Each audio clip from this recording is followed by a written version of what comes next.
Hello everyone, welcome to my channel. आज हम lung volume and capacities को detail में पढ़ेंगे।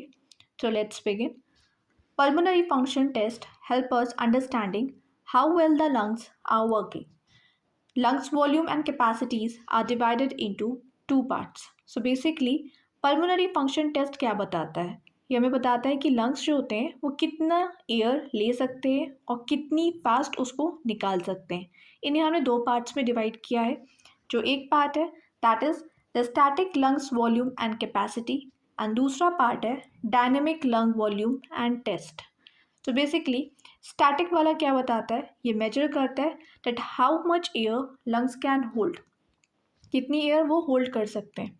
डायनेमिक पार्ट क्या बताता है? ये बताता है कि how fast and forcefully air moves. So ये हम रिप्रेजेंट किससे करते हैं? स्पायरोग्राम से।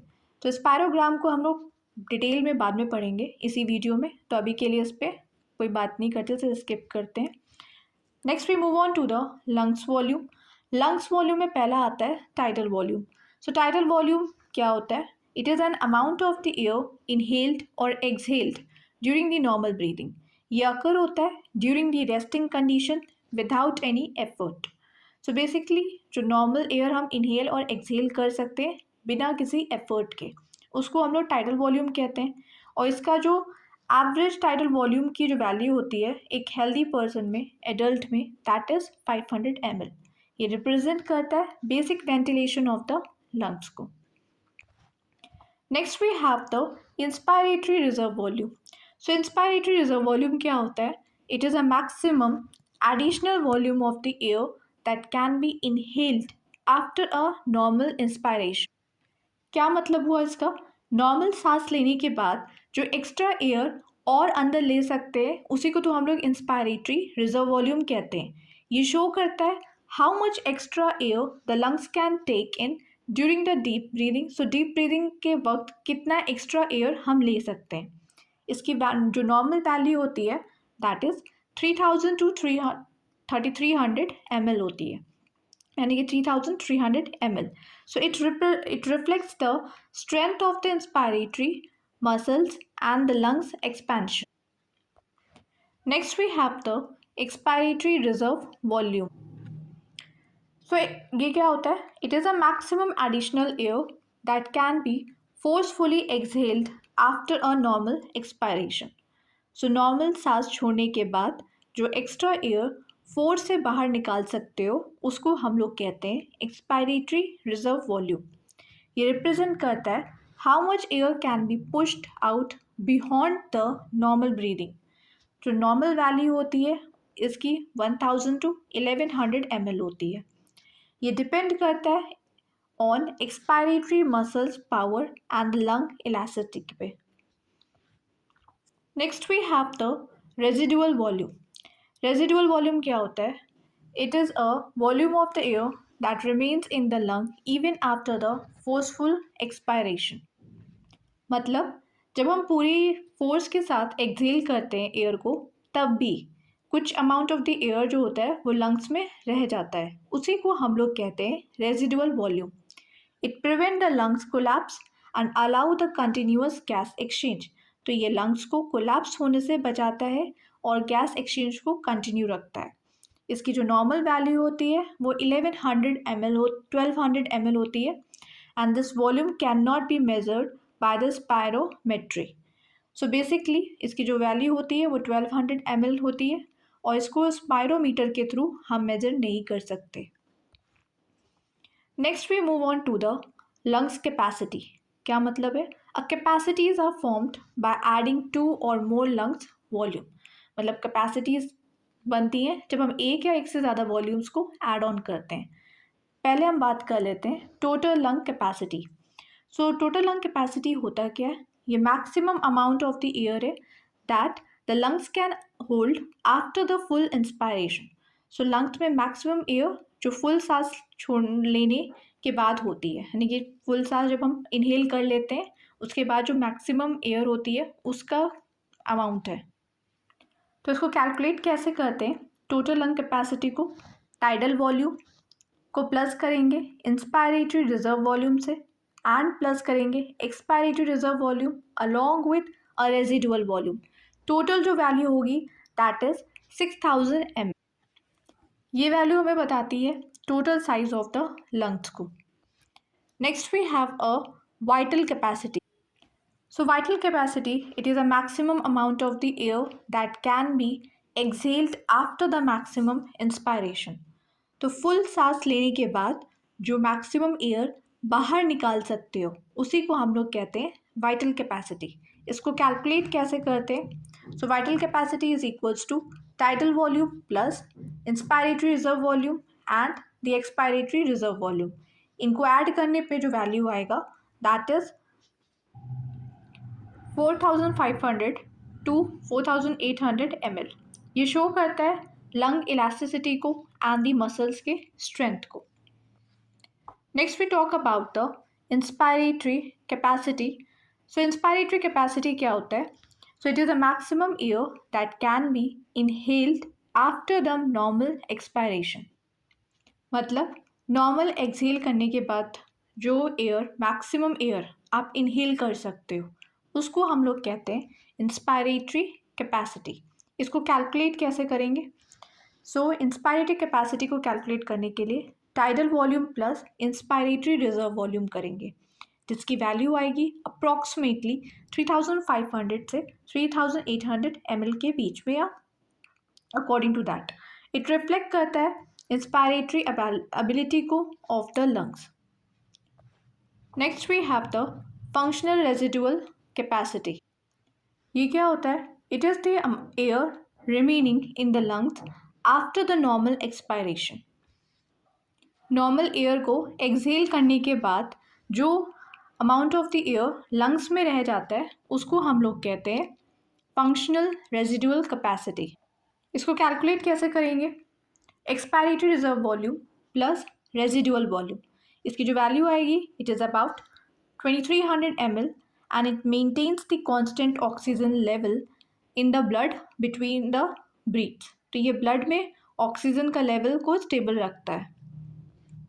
Next we move on the dynamic lungs volume and the test. So these measure speed and force of the breathing. तो ये मेजर करता है स्पीड को एंड फोर्स को। पहले बात करते हैं फोर्स्ड वाइटल कैपेसिटी की। ये क्या होता है? It is a maximum volume of the air that can B forcefully and rapidly exhaled after a deep inspiration. क्या मतलब हुआ इसका? डीप सांस लेने के बाद आपने डीपली सांस ली, उसके बाद जितनी एयर एक्सहेल आउट कर सकते हो फोर्सफुली उसी को हम लोग कहते हैं forced vital capacity. It is reduced in the restrictive and the obstructive lungs disease. So restrictive and obstructive disease में ये कम होता है। Next we have forced expiratory volume. It is an amount of the air exhaled in the first second during the FVC test. FVC मतलब forced vital capacity test. क्या मतलब हुआ इसका? इसका मतलब है कि फोर्स्ड वाइटल कैपेसिटी टेस्ट में पहले 1 सेकेंड में जो एयर निकालते हैं वही फोर्स्ड एक्सपायरेटरी वॉल्यूम है।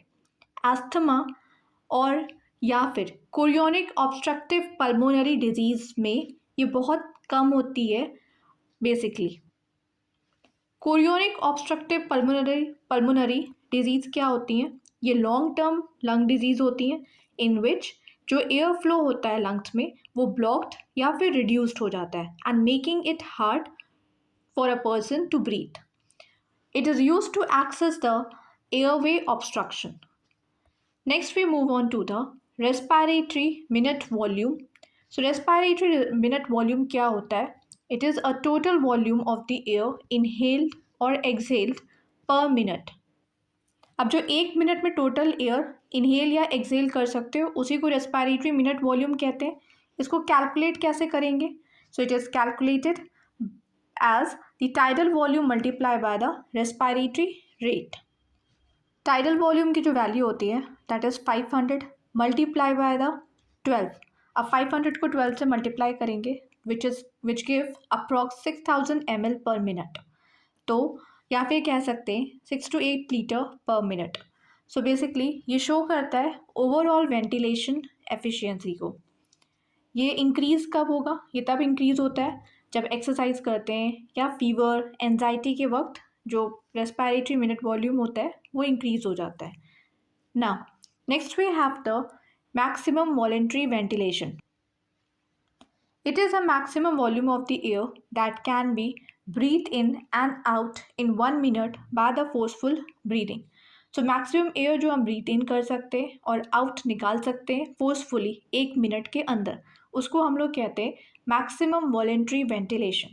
ये रिफ्लेक्ट करता है रेस्पिरेटरी मसल्स के स्ट्रेंथ को एंड द लंग्स कॉम्प्लायंसेस को. अब मेल्स और फीमेल में ये जो वैल्यू होती है वो डिफरेंट होती है. एक healthy adult male can move about 140 to 180 liters of the air in and out of the lung 1 minute में by forcefully and rapid breathing के साथ. वही अगर बात कर ले फीमेल की तो एक एडल्ट फीमेल जो होती है वो मूव कर सकती है about 80 to 120 litres of air in 1 minute by forcefully and rapid breathing से. Next we have a peak expiratory flow rate. ये क्या होता है? It is a maximum speed of the air during the forceful expiration. So ये maximum speed होती है air की जब हम फोर्सफुली एक्सपायरेशन करते हैं, एक्सहेल करते हैं. It is measured using a peak flow meter. It is use to monitor the asthma and the airway obstruction को मॉनिटर करने के लिए इसको यूज़ किया जाता है. नॉर्मल वैल्यू जो होती है एडल्ट में, मेल्स और फीमेल में दोनों में डिफरेंट होती है इसकी. मेल में जो वैल्यू होती है दैट इज़ 450 से 700 लीटर पर मिनट के बीच में होती है, बेसिकली ऐसे होते हैं. एंड फीमेल में जो वैल्यू होती है that is 350 to 550 litre per minute. ये डिपेंड करता है एज, हाइट एंड जेंडर पर भी. Next we have the spirogram. Next we have the spirogram. It is a graphical recording of the lungs volume and the capacity. So spirogram होता क्या है? ये graphical record होता है जो दिखाता है कि टाइम के साथ लंग्स में कितनी हवा अंदर और बाहर जा रही है.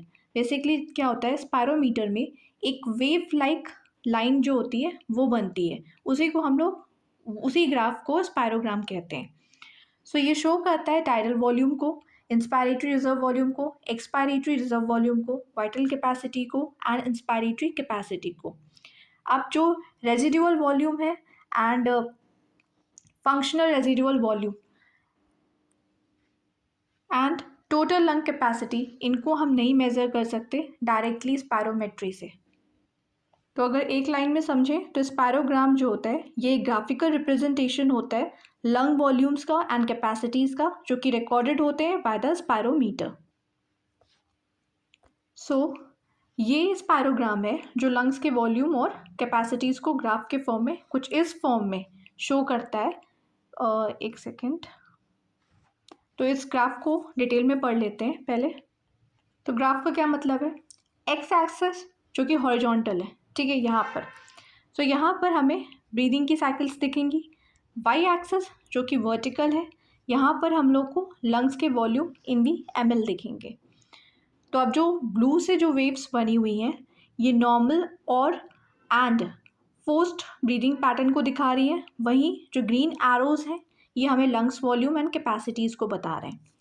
बात कर लेते हैं पहले टाइडल वॉल्यूम की. सो अब एक बार रिवीजन हो जाएगा पूरा. टाइडल वॉल्यूम क्या होता है? जो नॉर्मल सांस हम लेते हैं, इनहेल करते हैं और एक्सहेल करते हैं नॉर्मली, उसको हम लोग कहते हैं टाइडल वॉल्यूम. ग्राफ में ये छोटा सा है, ठीक है. This is known as the tidal volume, जिसकी वैल्यू कितनी होती है? 500 ml होती है approx. Next we have the inspiratory reserve volume. Short में इसको कैसे लिखते हैं? IRV.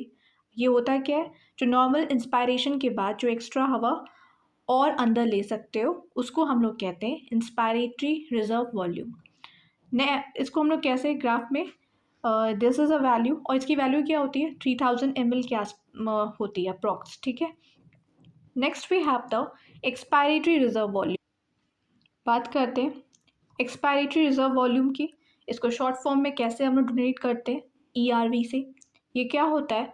It is a maximum additional air that can B forcefully exhaled after a normal expiration. इसकी वैल्यू कितनी होती है? अप्रॉक्स 1000 ml इसकी वैल्यू होती है. Next we have the residual volume short form में RV। जब पूरी फोर्स से सांस छोड़ देते हैं तब भी कुछ अमाउंट ऑफ द एयर हमारे लंग्स में रह जाती है, उसी को हम लोग रेजिडुअल वॉल्यूम कहते हैं। इसकी वैल्यू क्या होती है? 1200 ml होती है। इसको हम लोग स्पायरोमीटर से मेजर नहीं कर सकते। Next we move on to the capacities. अब यहाँ पे जो है वो कैपेसिटीज़ के बारे में बात कर रहे हैं। पहले हम बात करते हैं वाइटल कैपेसिटी की। सो वाइटल कैपेसिटी क्या होती है? मैक्सिमम सांस लेके जितनी हवा बाहर निकाल सकते हो उसी को हम लोग वाइटल कैपेसिटी कहते हैं। इसको कैलकुलेट कैसे करेंगे?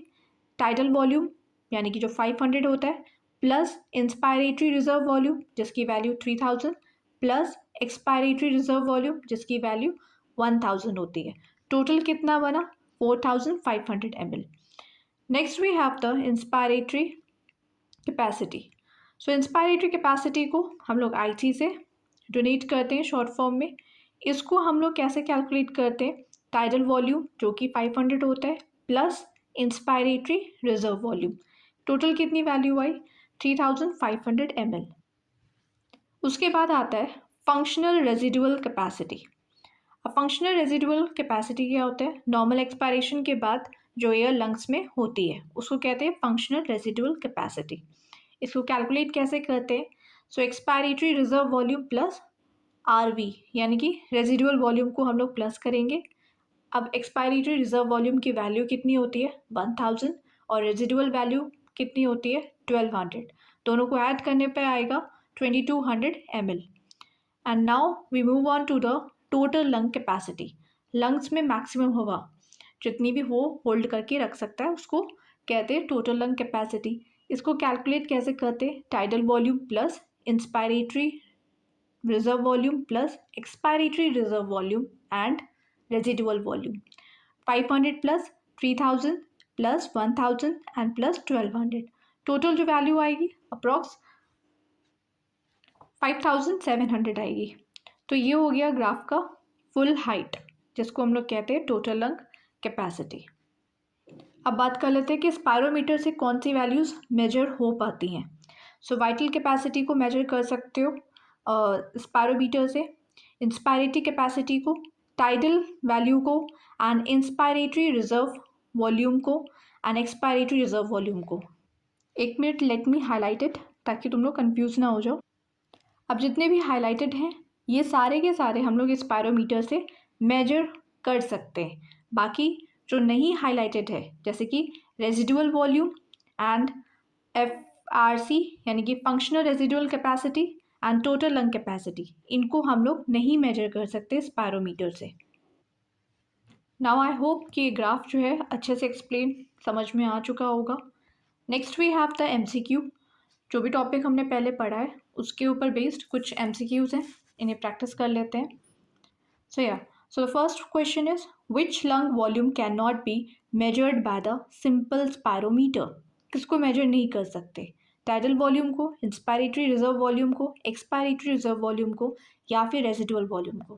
नो डाउट रेजिडुअल वॉल्यूम को हम लोग नहीं मेजर कर सकते। वी नो कि रेजिडुअल वॉल्यूम जो होता है वो always remain in the lungs and it can not be recorded by the spirometer.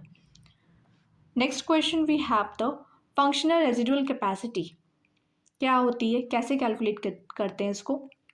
तो इसका आंसर होगा B, expiratory reserve volume plus residual volume, इनको मिलाकर हम लोग को फंक्शनल रेजिडुअल कैपेसिटी मिलती है। Next we have the third question, which parameter decreases first in the obstructive lung disease. तो कौन सा पैरामीटर डिक्रीज होता है पहले? So B। So airway obstruction mainly reduces करता है किस चीज़ को? फोर्स्ड एक्सपायरेटरी वॉल्यूम को डिक्रीज करता है। Next we have fourth question, a patient has normal TLC but reduced FEV, the disease is. तो इसका आंसर होगा B, ऑब्स्ट्रक्टिव। अभी हमने पीछे समझा था। Now we have fifth question, which of the following is not part of vital capacity? TV, IRV, ERV और RV। इसका आंसर है D, RV। It is excluded from the vital capacity. Sixth question, in the restrictive lung disease which is most reduced, TLC और या फिर कौन सा होता है? सो इसका सही आंसर होगा A. So lung expansion it is limited, तो टोटल लंग कैपेसिटी जो होती है वो डिक्रीज हो जाती है. Next we have 7th question, which value mainly reflect the airway resistance? तो इसका सही आंसर होगा B. It falls when the airway are obstructive. Next 8th question, which combination it is correct? So no doubt पहला ही combination जो है वो correct है. Total lung capacity all values are added. Next we have the 9th question, which test is best for the monitoring the asthma at the home? So इसका सही answer होगा B, because it is easy होता है and portable होता है. Next we have the 10th question, residual volume mainly helps in? किस चीज़ में रेजिडुअल वॉल्यूम हेल्प करता है? तो इसका सही आंसर होगा B, preventing the lungs collapse. Lungs को कोलैप्स होने से प्रिवेंट करता है. Next we have the 11th question, which factor will increases the residual volume? So इसका सही आंसर होगा बी, एम्फाइसेमा जो होता है वो इंक्रीज कर देता है आरवी के वैल्यू को. The air trapping increases the residual volume. 12th question, which volume changes least with the exercise? Exercise करने पे सबसे जो कम चेंज होता है वॉल्यूम में वो कौन सी होती है? That is D, residual volume, वो कांस्टेंट रहती है. उसके बाद आते हैं 13th क्वेश्चन पे. अब इसका रेशियो हमें क्या बताता है? सो बेसिकली इन ऑब्स्ट्रक्टिव लंग डिजीज़ में क्या होता है, जैसे कि एस्थमा और एम्फाइसेमा में जो इनका रेशियो होता है वो डिक्रीज हो जाता है, बिकॉज जो एयर वे होते हैं वो नैरो हो जाते हैं and air can not be expelled quickly. So option C it is the correct one. या next we have the question 14, which lung capacity maintain steady blood gas level between breath? So इसमें से सही answer होगा C, that is FRC, because ये prevent करता है oxygen fluctuation को. Next we have the 15th question, which of the following can not be directly measured by the spirometry? So इसका सही आंसर होगा सी. तो फंक्शनल रेजिडुअल कैपेसिटी जो होती है वो कंटेन करता है रेजिडुअल वॉल्यूम को, which cannot be directly measured. So this was it. If you found this video helpful, then don't forget to like, share and subscribe to the channel. It truly motivates me a lot. मिलते हैं next video में. Thanks for watching.